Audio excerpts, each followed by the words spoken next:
ఇదిలా ఉంటే ఇప్పుడు పెద్దిరెడ్డి మాజీ మంత్రి పెద్దిరెడ్డి రామచంద్రారెడ్డి సహా ఆయన కుటుంబ సభ్యులపైన కూడా కేసు నమోదైంది.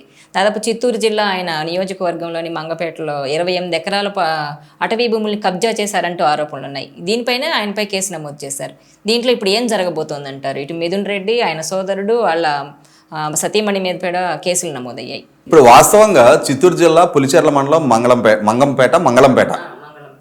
మంగళంపేట గ్రామ పరిధిలో అటవీ మధ్యలో 2 సర్వే నెంబర్లకు సంబంధించి 23 ఎకరాల 69 సెంట్లు మాత్రమే పట్టాభూమి ఉంది అని చెప్పని వాస్తవాలు మనం విన్నాం గతంలో.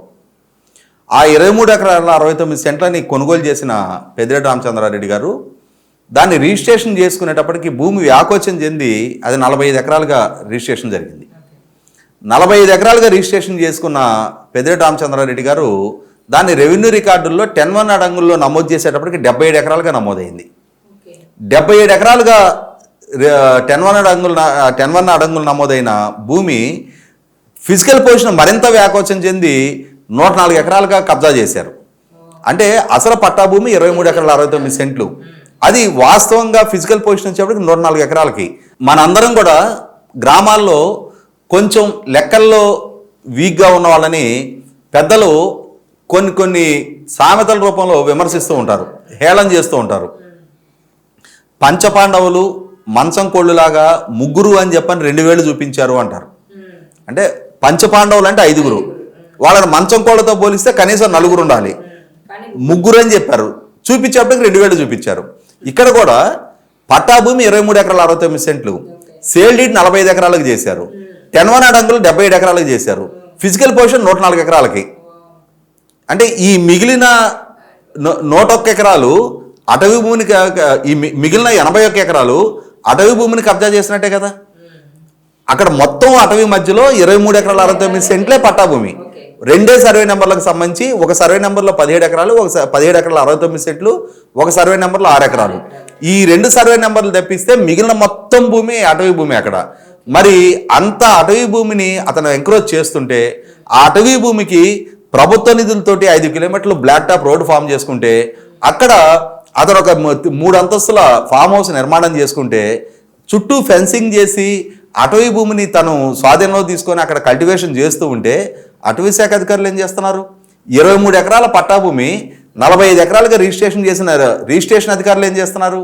45 ఎకరాలు సేల్ డీడ్ అయిన దాన్ని 77 ఎకరాలుగా రెవెన్యూ రికార్డులో ఎలా ఎంటర్ చేయగలిగారు?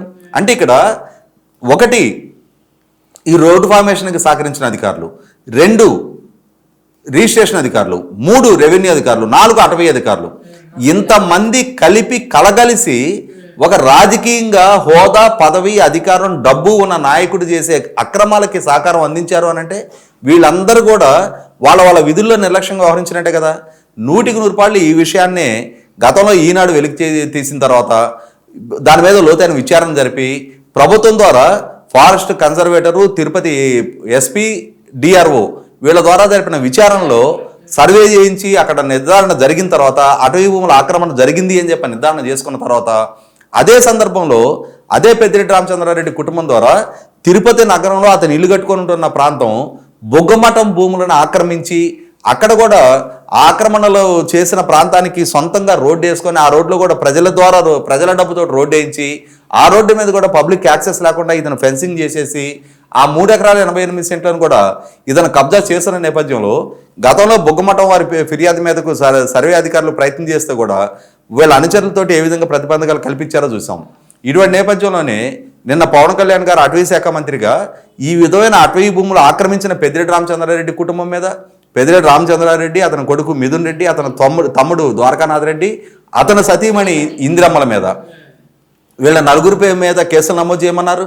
అలాగే ఈ విధమైన ఆక్రమణలను చూస్తూ ఉపేక్షిస్తూ వాటికి సహకరించి ప్రోత్సహించిన అందరు అధికారుల మీద కూడా కేసులు నమోదు చేయమని చెప్పారు.